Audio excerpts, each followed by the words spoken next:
Seperti apakah ciri-ciri Satrio Piningit yang banyak dicari oleh orang Jawa? Istilah Satrio Piningit sebenarnya muncul sejak abad 19 yang bermula dari maraknya karya sastra Jawa kala itu yang mayoritas berisi ajaran mistik dan kritik sosial politik terhadap kondisi kerajaan setempat. Di abad 19, meskipun Jawa masih berupa negara kerajaan kecil-kecil, namun secara umum Nusantara sudah dikuasai oleh Belanda dengan sederet aturan yang mencekik.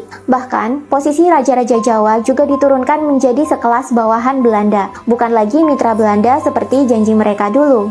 Kondisi inilah yang membuat rakyat yang tidak bisa melawan akhirnya menginginkan sosok seorang Satrio Piningit, di mana ini adalah sosok pemimpin yang mampu membebaskan tanah Jawa dari kesengsaraan, yang mampu membawa mereka lepas dari zaman kala bendu atau zaman kegelapan menuju ke zaman kala suba atau zaman keemasan. Rakyat Jawa yang tidak bisa melawan dan tidak berani bersuara akhirnya menggaungkan impian kebebasan mereka melalui sosok Satrio Piningit ini. Dan tentu saja, sebagai seorang pemimpin idaman, Satrio Piningit memiliki ciri-ciri khusus. Apa saja? Pertama, dia merupakan wakil dewa atau wakil Tuhan di bumi. Orang Jawa sangat mementingkan spiritualitas kala itu. Mereka tidak peduli Satrio Piningit itu dari agama mana, asalkan dia adalah sosok yang sudah manunggal dengan Tuhan atau Sang Hyang Widi, sehingga memiliki watak dewata dalam dirinya. Yang kedua, dekat dengan rakyat. Yang ketiga, bisa jadi Satrio Piningit bukanlah dari golongan bangsawan. Pada dasarnya, suksesi sistem pemerintahan di Jawa kala itu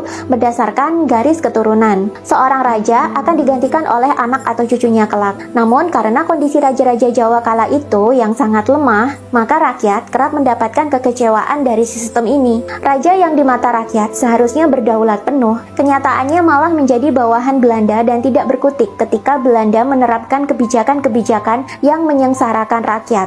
Malah muncul kesan para raja sudah menjadi boneka Belanda saja. Karena kekecewaan inilah muncul harapan bahwa pemimpin selanjutnya tidak usah berasal dari golongan istana atau bangsawan saja. Bisa jadi dia berasal dari rakyat jelata. Yang penting orang tersebut bisa memahami kondisi rakyat dan mau berjuang secara independen mengentaskan kesengsaraan rakyat. Tiga ciri inilah yang menjadi kriteria utama seorang Satrio Piningit, hingga sosok Satrio Piningit pertama disematkan kepada Bung Karno. Untuk seterusnya, sosok Satrio Piningit ini terus dicari oleh orang-orang Jawa demi mengentaskan kondisi mereka yang belum mapan. Dan mungkin pencarian Satrio Piningit ini tidak akan berhenti sebelum Indonesia mendapatkan zaman keemasannya. Seperti dulu, Majapahit atau Sriwijaya mendapatkan zaman keemasan mereka juga. Kalau kalian mau tahu ciri-ciri Satrio Piningit selengkapnya, kalian bisa baca sendiri di buku Satrio Piningit ini ya.